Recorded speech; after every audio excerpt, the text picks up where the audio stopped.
नमस्कार, मी सुशील कुलकर्णी. आपण पाहताय अॅनालायझर. उद्धव ठाकरेंनी पुन्हा एकदा त्यांच्या पद्धतीप्रमाणे, त्यांच्या सवयीप्रमाणे एक विधान करून टाकलंय. ते म्हणजे भारतीय जनता पक्षामध्ये औरंग्याची वृत्ती आहे. एका अर्थानं त्यांनी देवेंद्र फडणवीसांना महाराष्ट्राचा औरंग्या म्हणण्याचा प्रयत्न केलाय. कदाचित हाच औरंग्या शब्द पंतप्रधान नरेंद्र मोदींच्यासाठी वापरला गेला असेल. कदाचित हाच, कारण ते मोदींसाठी औरंग्या वापरला असेल मला असं वाटतं.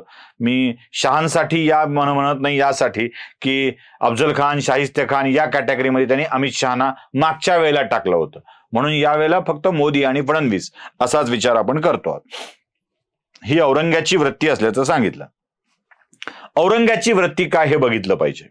आणि फडणवीसांनी जे उद्धव ठाकरेंच्या सोबत केलंय त्याला औरंग्याची वृत्ती म्हणायचं का हे सुद्धा तपासलं पाहिजे. त्यांनी औरंग्याची वृत्ती का म्हटलंय उद्धव ठाकरेंनी? त्यांनी सांगितलंय की आमचा पक्ष फोडला, राष्ट्रवादी फोडली, बाप चोरला, म्हणून औरंग्याची वृत्ती भाजपला त्यांनी बहाल केली.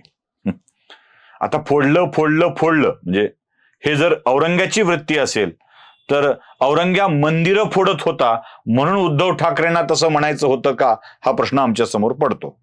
म्हणजे एकीकडं औरंगजेबानं मंदिरं फोडली नाहीत, तोडली नाहीत असं म्हणून औरंगजेबाला अलमगीर बादशहा म्हणणारे औरंग्याची वृत्ती भाजपला ते फोडाफोडीमुळे देत असतील, तर उद्धव ठाकरेंना कदाचित औरंग्याने केलेली मंदिराची तोडफोड मान्य असावी. मी औरंग्या म्हणतोय, लक्षात ठेवा, बाकी काय नाही. आता मला आणखी एक गोष्ट तुम्हाला सांगायची आहे. औरंगजेबाच्या सवयी कोणत्या आहेत, कार्यपद्धती कोणती होती? आपल्या राज्यात सहभागी करून घेण्याच्या राज्यांवरती हल्ले करणे, आपल्या परिवारातल्या लोकांनाच अटक करणे, तुरुंगात टाकणे, कस्टडीत टाकणे.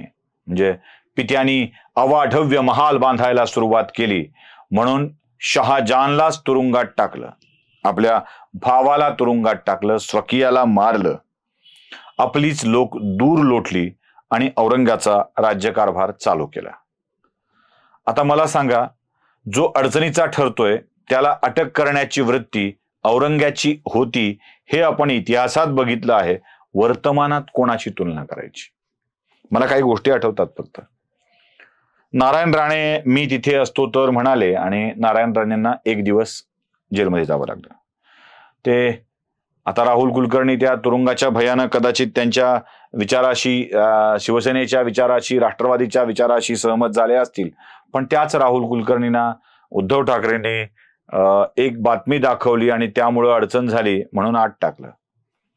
ती कंगना राणावत काही बाई बोलते म्हणून तिचं ऑफिस, घर तोडलं.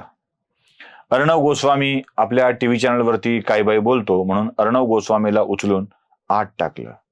जरा बघा, आपल्या विरुद्धचा आवाज तुरुंगात टाकून दडपणे, बंद करणे ही औरंग्याची वृत्ती कोणाच्या मध्ये आहे?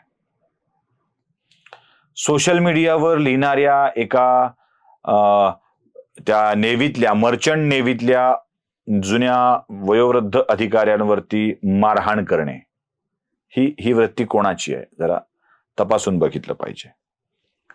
हल्ल्यांचे प्रकार तर किती आहेत, कोणाकोणावरती कसे कसे हल्ले झालेत हे देखील आपण बघितलंय. म्हणजे ही वृत्ती औरंग्याची आहे. ती वर्तमानात कोणाशी आहे याचा अंदाज तुम्ही लावला पाहिजे. बरं, जर देवेंद्र फडणवीसांची वृत्ती औरंग्याची असेल तर देवेंद्र फडणवीसांनी काय केलंय आणि तशी कामं कोण कोण केलेली आहेत जरा तपासून बघितलं पाहिजे. काय आहे, छत्रपती शिवाजी महाराजांची युद्धनीती एक वेगळी होती आणि त्या युद्धनीतीचं नाव होतं गनिमी कावा. बेसावध असलेल्या शत्रूवर जेव्हा औरंग्या, मुघल सैन्य, आदिलशाही सैन्य, निजामांचं सैन्य, प्रचंड मोठा फौज फाटा, बलदंड ताकद असलेले वीर घेऊन स्वराज्यावर आक्रमण करण्यासाठी यायचे, तेव्हा या बलदंड शक्तिशाली फौजेला मैदानात येऊन मैदानावरची लढाई करून जिंकणं अवघड आहे, अशक्य आहे हे छत्रपती शिवरायांना कळलं होतं. म्हणून त्यांनी शत्रूला जर्जर करणारी आणि आपल्याकडच्या भौगोलिक संपदेचा प्रचंड उपयोग करणारी एक नवतंत्र विकसित केलं, त्याला गनिमी कावा म्हणतात.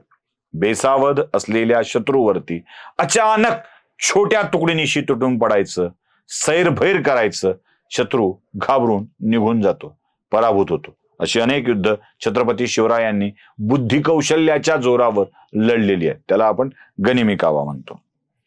जेव्हा शत्रू पक्ष आपल्या विरोधात सगळ्यांचं एकत्रीकरण करून घेऊन हल्ला करायला येतो, तेव्हा राज्यसभा निवडणुकीमध्ये शत्रुगोटातल्याच काही माणसांना फोडून एक जागा जास्तीची निवडून आणणं, कोल्हापूरच्या महाडिकांना विजयी करणं, याला औरंग्याची वृत्ती म्हणत नाहीत, तर याला छत्रपती शिवरायांचा गनिमी कावा म्हणतात. विधान परिषदेमध्ये शक्य असतानाही अधिकच्या जागा निवडून आणणं, याला गनिमी कावा म्हणतात. म्हणजे खरं तर ज्या जास्तीच्या जागा निवडून आल्या त्या गनिमी कावा पद्धतीनंच फोडण्यात आल्या.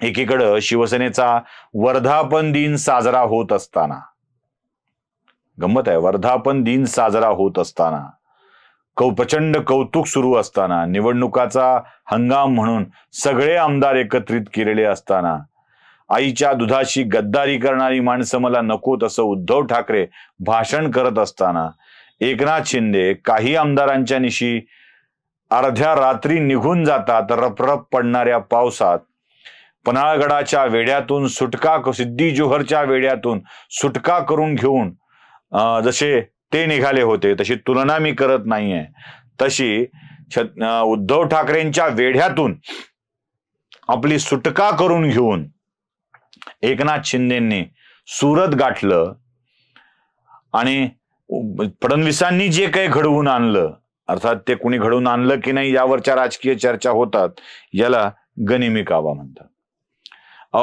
स्वप्नात वाटत नसताना अजित पवार निम्म्या रात्री उठून तयार होऊन जॅकेट घालून सकाळी सकाळी शपथविधी करायला निघून जातात, त्याला गनिमी कावा म्हणतात. आणि त्यानंतर सगळं सुरळीत चालू असताना एक दिवस अचानक अजितदादा आपल्या मंत्र्या आमदारांनीशी उठतात आणि विधान भवनात जाऊन उपमुख्यमंत्री पदाची शपथ घेतात. सोबत 8 मंत्र्यांची शपथ होते, याला गनिमी कावा म्हणतात.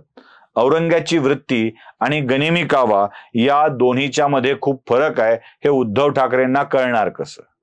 स्वतःला छत्रपती शिवरायांच्या विचाराचे पाईक आणि वारसदार समजणारे उद्धव ठाकरे आपण करत असलेल्या घरातल्या घरात केलेल्या गर्जनांना जर गनिमी कावा म्हणत असतील, तर अशा काव्यांनी फार फार तर घरातली माणसं नौकर चाकर अगदीच प्रभावात येऊन त्यांच्यामध्ये वीरश्री संचारू शकते, पण आपल्या कार्यकर्त्यांच्या मध्ये वीरश्री संचारायची असेल तर त्यासाठी आवश्यक असलेली गोष्ट कोणती आहे, तर ती म्हणजे गनिमी कावा करून प्रत्यक्ष युद्धनीतीचा वापर करणं. फडणवीसांनी औरंग्याची वृत्ती दाखवलेली नाही आहे, ती कोण दाखवली आहे हे मी तुम्हाला आधी सांगितलेलंच आहे. जर औरंग्याची वृत्ती कोणात असेल तर ते त्यांच्याकडे आहे, आणि गनिमी कावा कशाला म्हणत असतील तर फडणवीसांनी जे केलंय महाराष्ट्रात त्याला गनिमी कावा म्हणतात. तुम्हाला काय वाटतंय ते नक्की कळवा. लाईक, शेअर, सबस्क्राईब करायला विसरू नका. धन्यवाद.